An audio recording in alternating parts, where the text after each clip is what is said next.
राष्ट्र संवाद के माध्यम से, इस बैनर के माध्यम से मैंने कहा था कि बहुत आपके नाम पर कैसे हो सकता है, इस पर भी ईडी का जांच होनी चाहिए, तो पता चलेगा कि इनके पास किस प्रकार। नमस्कार, मैं हूं आपके साथ निजाम खान। आप देख रहे हैं राष्ट्र संवाद में आपका स्वागत है।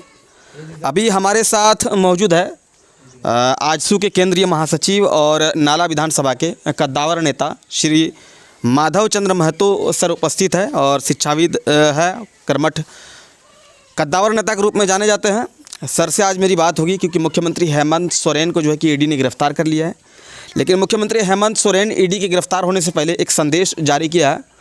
उस संदेश में उनका कहना है कि जिस मामले को लेकर ईडी दावा कर रही है वो मामला जो है कि उनसे जुड़ा हुआ नहीं है। अगर जुड़ा हुआ नहीं है तो फिर ईडी उसको गिरफ्तार कैसे किया?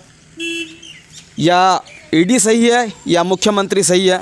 हम सर से इस मामले पर बात करने की कोशिश करते हैं। क्या कहेंगे सर इस विषय पर? देखिए, सबसे पहले तो मैं मुख्यमंत्री जी का सम्मान करता हूं, चूँकि चुने हुए प्रतिनिधि का सम्मान करना हर आदमी का, हर नागरिक का काम है। लेकिन जिस प्रकार से भावुक अपील करके वो वोट बैंक की राजनीति साधने का प्रयास किए हैं, इसको मैं सिरे से खारिज करता हूं। कहने का तात्पर्य ये है कि आपका जो प्रवर्तन निदेशालय है, ये कभी भी बिना तथ्य का एक मुख्यमंत्री के ओहदा वाले व्यक्ति को गिरफ्तार नहीं कर सकते। जब तक तथ्य नहीं सामने आता है और तथ्य की सत्यता नहीं होती है, तब तक ये गिरफ्तार नहीं हो सकते हैं। दूसरी बातें हैं, इन्होंने कहा अपने वीडियो के माध्यम से जो संदेश दिया, उन्होंने कहा वो ज़मीन जो बिकने वाला नहीं है उस पर हमको आरोपित कर रहा है। मेरा इस पर स्पष्ट कहना है कि भाई, आपने उस आदमी का ज़मीन लिया जो देश के रखवाली के लिए, देश के सीमा में देश को अंकुश ना आए, एक परिंदा पर ना मार सके, वो सेना का अपने ज़मीन हड़पने का काम किया है। और CNT और SPT एक्ट का तो आपने धज्जियाँ उड़ा दिया है। फिर आप किस मुंह से ये बोल रहे हैं कि ये ज़मीन बिकने वाला नहीं है, तो मैं कहाँ से ले लूँ? अगर आप बिकने वाला नहीं होता तो उसका मालिकाना हक आपके नाम पर कैसे हो सकता है? बसंत सोरेन और बसंत कुमार सोरेन, हेमंत सोरेन और हेमंत कुमार सोरेन, ये इस प्रकार से छल करके अपने पूरे देश को और आदिवासी को ठगने का काम किया है।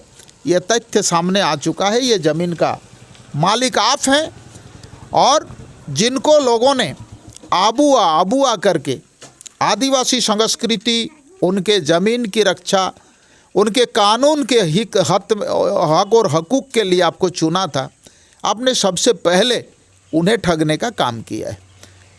तो इसीलिए यह अपील काम अब करने वाली नहीं है। आपको न्यायिक प्रक्रिया में भरोसा करना चाहिए और अगर आप निर्दोष हैं तो आने वाले समय जनता देखेगी। फिलहाल ईडी ने जो काम किया है ये बहुत पहले करना चाहिए था। जो भी हो, देर से आया लेकिन दुरुस्त आया।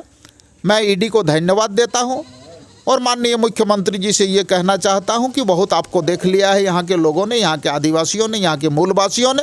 इस प्रकार के भावुक कार्ड खेलकर अब आप अपने सरकार से नहीं लौट सकते हैं। सरकार में आप न्यायिक प्रक्रिया में जाएं और वहाँ से विचार लेके जनता के दरवाजे में आएँ। आपको क्या लगता है सर कि और भी कोई ऐसे नेता है झारखंड मुक्ति मोर्चा में जिसमें आपको लग रहा है कि ईडी की उसमें जो है कि जांच होनी चाहिए?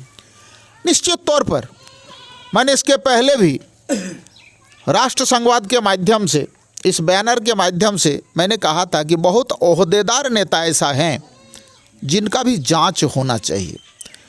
ये हम क्रांतिकारी व्यक्ति का बेटा है ये काफ़ी नहीं है। निश्चित तौर पर शिबू सोरेन जी सर्वमान्य नेता हैं, ये प्रदेश उनको सम्मान करता है और यही वजह है कि अगर 23 साल इस राज्य का हुआ तो लगभग 12 साल लोगों ने JMM नीति सरकार को अपना समर्थन दिया, सिर्फ इसलिए कि अलग प्रांत के लड़ाई में आपका भी योगदान था। सिर्फ आप ही का योगदान था ऐसा नहीं है, आपका भी योगदान था।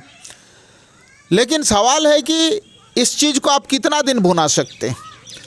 और बहुत सारे ऐसे ओहदेदार नेता हैं और मुझे कहने में बड़ा एक तरह से कहिए कि बड़ा कचोटता है मन को कि जो पार्टी आपने को संघर्ष की पार्टी बताता है, अपना माटी की पार्टी बताती है, और उस पार्टी में जो चुने हुए नेता हैं इसमें काफ़ी संख्या में भ्रष्ट लोग हैं, इनका धन का, इस पर भी ईडी का जांच होनी चाहिए, तो पता चलेगा कि इनके पास किस प्रकार का काला धन पड़ा हुआ है।